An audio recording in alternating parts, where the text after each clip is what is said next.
हमने एमआईएम क्यों ज्वाइन किया, ये सवाल बनता है। ये सवाल बनता है हमने एमआईएम क्यों ज्वाइन किया। मैं आपके सामने में आज बात रखना चाहता हूं। हम आप लोगों ने एक बार नहीं, दो बार नहीं, तीन बार नहीं, 4 बार आप लोगों ने वोट देकर के जिताने का काम किया। आप लोगों ने पहली बार जब मुझे जिताया था किसी पार्टी का झंडा नहीं देखा था, सिर्फ मेरा नाम पर आप लोगों ने निर्दलीय जिताने का काम किया। आप लोगों ने उस औकात तक मुझे पहुंचाया जो कांग्रेस ने मजबूरन बुला करके टिकट देने का काम किया। दूसरी बार हम तो पहली बार जब नॉमिनेशन किए थे तो कोर्ट से हमको जेल जाना पड़ा था। आप अगर हमको नहीं जिताते तो शायद आज तक जेल से छूट नहीं पाते हम। अगर आप लोगों का जिंदगी भर गुलामी करो तो कम होगा। मेरे लिए हार और जीत मायने नहीं रखता है। 5 बजे का समय देकर के आपने 7 बजे तक रुका। मैं किस तरह से आपका शुक्रिया अदा करूं। मुझे रोना आ रहा था जब हमारा सदर साहब का लेट हो रहा था। मैं रो रहा था गाड़ी में कि हमारा लोगों हजारों का संख्या में बैठा हुआ है और हम क्या जवाब देंगे। अगर आज यहां सदर साहब नहीं आते तो मैं यहां आत्महत्या कर देता। मेरे साथ साजिश हो रहा था, मेरे साथ साजिश हो रहा था, लेकिन इसका जवाब आपको देना है दोस्तों। मैं इसका जवाब देना है। मेरे साथ साजिश हो रहा है दोस्तों। मैं बयान नहीं कर पाता हूं आपको, लेकिन सदर साहब ने हमको जुबान दिया कि मैं आपका प्रोग्राम को अटेंड करूंगा और उनमें उनको तहे दिल से शुक्रिया अदा करता हूं। किस तरह से शुक्रिया अदा करूं कम है, क्योंकि 5 बजे का समय दिया गया था, दिन का प्रोग्राम दिया था। हम तो लाइट का भी इंतजाम नहीं किए थे, इसका दूना आदमी घर भी चले गए। लेकिन मैं इतना कहने के लिए आया हूं आपके सामने में, हमने 3 बार कांग्रेस से लड़ा, आपने 1 बार निर्दलीय जिताने का काम किया। हमने एमआईएम क्यों ज्वाइन किया, ये सवाल बनता है। ये सवाल बनता है हमने एमआईएम क्यों ज्वाइन किया। मैं आपके सामने में आज बात रखना चाहता हूं। हमने जब देखा कि कांग्रेस में रहते रहते एनआरसी पास हो गया, 3 तलाक का मामला पास हो गया, धारा 370 खत्म कर दिया गया। उसके बाद देख रहे थे हम हमारे सदर असदुद्दीन साहब को, जिस दिन वक्फ संशोधन बिल पारित हो रहा था, हम उस समय कांग्रेस में थे। देख रहे थे जिस पार्टी में हम हैं उस पार्टी का नेता राहुल गांधी, प्रियंका गांधी हाउस से आउट था। हमने देखा कि एक हमारा समुदाय के खिलाफ, मुसलमानों के खिलाफ वक्फ संशोधन बिल लाया जा रहा है और आज हमारा नेता हाउस से गायब है। हमने देखा अकेले असदुद्दीन ओवैसी साहब फाड़ने का काम किया, बिल फाड़ करके आंख से आंख मिला करके नरेंद्र मोदी और अमित शाह का काम करने का काम किया। अकेले था, हमने लाइव देख रहा था, अकेले लड़ रहा था। हमने कहा कि नहीं यार, एमएलए और एमपी बाद में हैं, पहले हम मोमीन हैं। मेरा मोमीन के लिए, मेरा इस्लाम के लिए आज मेरा भाई असदुद्दीन ओवैसी साहब हाउस में लड़ रहा है। मैं कांग्रेस से आहत हो गया और हमने कहा कि नहीं, हमारा ईमान का लड़ाई लड़ रहा है असदुद्दीन ओवैसी साहब, उसका दामन थामना चाहिए। और हमने हैदराबाद फोन किया और हैदराबाद में हमको लब्बैक कहा। उसके बाद हमने एमआईएम ज्वाइन किया। लेकिन कुछ लोगों का कहना है कि तौसीफ आलम जाहिल है।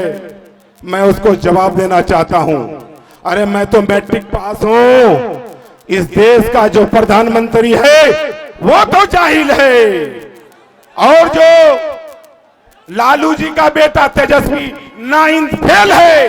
अरे तुम जो जिस पार्टी में हो तुम्हारा नेता 9th फेल है। अरे मैं तो उस नेता का स्टेशन में हूं जिन्होंने एक बैरिस्टर जब इस देश का था जिसका नाम महात्मा गांधी था, दूसरा बैरिस्टर था जिन्होंने क्या नाम है अंबेडकर, जिन्होंने इस देश का संविधान को बनाया, तीसरा बैरिस्टर जिसका नाम असदुद्दीन ओवैसी है। मैं उस नेता के साथ हूं, गर्व से कहता हूं कि मैं MIM के साथ हूं, जो मेरा नेता बैरिस्टर है। तुम्हारा नेता तो 9th फेल है। आज तुम क्या कहते हो कि हम ये MIM बी टीम है। अरे बी टीम कौन है? तेजस्वी पूर्णिया में अपने भाषण में कहता था चाहे तो इंडिया को वोट दो वरना एनडीए को वोट दो। तो बी टीम कौन हुआ? जवाब दीजिए आप लोग। तेजस्वी यादव अपने भाषण में कहा था कि इंडिया को वोट दो वरना नहीं तो एनडीए को वोट दो, यानी पप्पू यादव को वोट मत दो। बी टीम कौन हुआ? अरे हमारा नेता तो खुला दिल का है, जिन्होंने 4 MLA को खरीदने का काम किया, हमारा पार्टी को तोड़ने का काम किया। फिर भी हमारा असद साहब ओवैसी साहब ने अख्तरुल ईमान साहब को कहा कि जाइए आप बात कीजिए तेजस्वी यादव से। लिखित लेटर दिया, 3 लेटर दिया कि हम लोग गठबंधन करने के लिए तैयार हैं बीजेपी को हराने के लिए। और उन्होंने क्या कहा, यहां तक कहा दिया हमारा सदर साहब, बिहार के जो सदर है अख्तरुल ईमान साहब, कि 6 सीट दे दो, हम तुम्हारे साथ गठबंधन करने के लिए तैयार हैं। लेकिन हम लोगों को गठबंधन में शरीक नहीं करना चाहता है। कहावत में है गुड़ खाए गुलगुल्ला से परहेज, हमारा सुरजापुरी भाषा में है। हमारा कहने का मतलब है कि मुसलमानों का वोट चाहिए। तेजस्वी यादव को मुसलमान का नेता के साथ गठबंधन नहीं करेगा। तो मैं आपको कह देना चाहता हूं, यादव बिरादरी 14% है, मुसलमान बिहार में 18% है। अगर हम किसी को मुख्यमंत्री बना सकते हैं तो हम बन भी सकते हैं। हम जिस दिन अपने आप को संभाल लेंगे, अपना वोट अपने को देंगे, पार्टी भी मेरा होगा, नेता भी मेरा होगा, मुख्यमंत्री भी मेरा होगा। याद रखना तेजस्वी, बगैर MIM का तुम बिहार में सत्ता नहीं ला सकते हो, तुम सरकार नहीं बना सकते हो।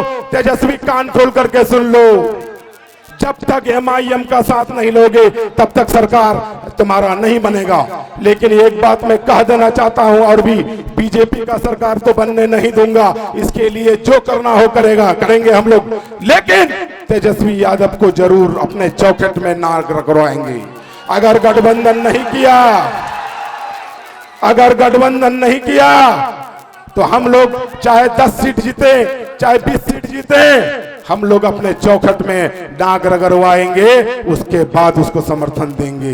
ये कान खोल करके सुन लो। आपने जिस MLA को वोट दिया 2010 में लालू का टिकट पर लड़ा था, 5000 वोट लाया था आपका MLA। हम जानते हैं कि 2020 में जो आप लोगों ने वोट दिया किसी नाम को नहीं दिया। आपने असदुद्दीन ओवैसी साहब को दिया, आपने मजलिस को दिया, आपने पतंग साहब को वोट दे करके 85,000 वोट देने का काम किया। और आपका MLA 6 करोड़ में जाकर के अपने आप को बेचने का काम किया।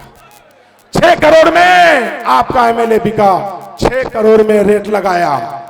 क्या पता आप महागठबंधन के नाम पर उसको जिता दोगे, कल बीजेपी वाला 12 करोड़ रुपया देगा और वहां भी जाके बिक जाएंगे, क्या गारंटी। इसीलिए मैं आप, क्योंकि मेरा सदर यहाँ बैठा हुआ है, उनके सामने में मेरा जुबान नहीं खुल रहा है, फिर भी मैं आपके सामने में बोल रहा हूँ। मैं इतना कहने के लिए आया हूं, जो असदुद्दीन ओवैसी साहब को ठगने का काम किया, जो दल बदलू का काम किया, जो बिकने का काम किया, जो आपको ले जा करके 85,000 वोट को ले जा करके 6 करोड़ में बेचने का काम किया, उसको जरूर जवाब दीजिएगा।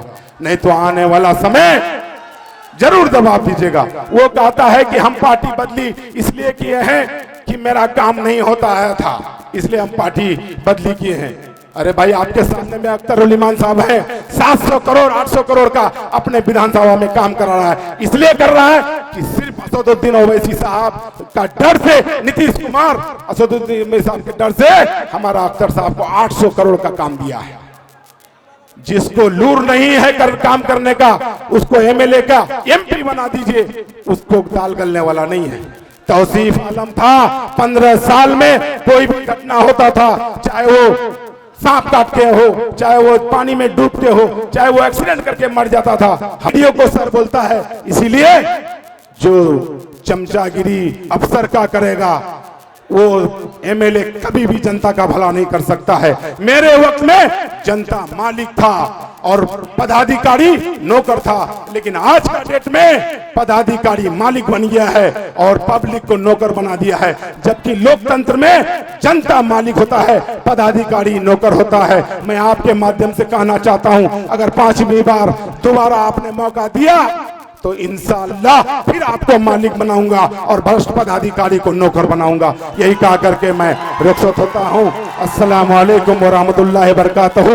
मैं एक बात आखिरी में कहूंगा कि 4 टर्म के दौरान अगर हमसे कोई गलती हुआ है, अभी भी अगर गुस्सा में है, तो उसके आगे मैं माफी मांगता हूं कि उस 4 टर्म के दौरान जो भी गलती हुआ है आप मुझे माफ करेंगे इंशाअल्लाह। एक बार हाथ उठा करके कहिए कि माफ किए कि नहीं।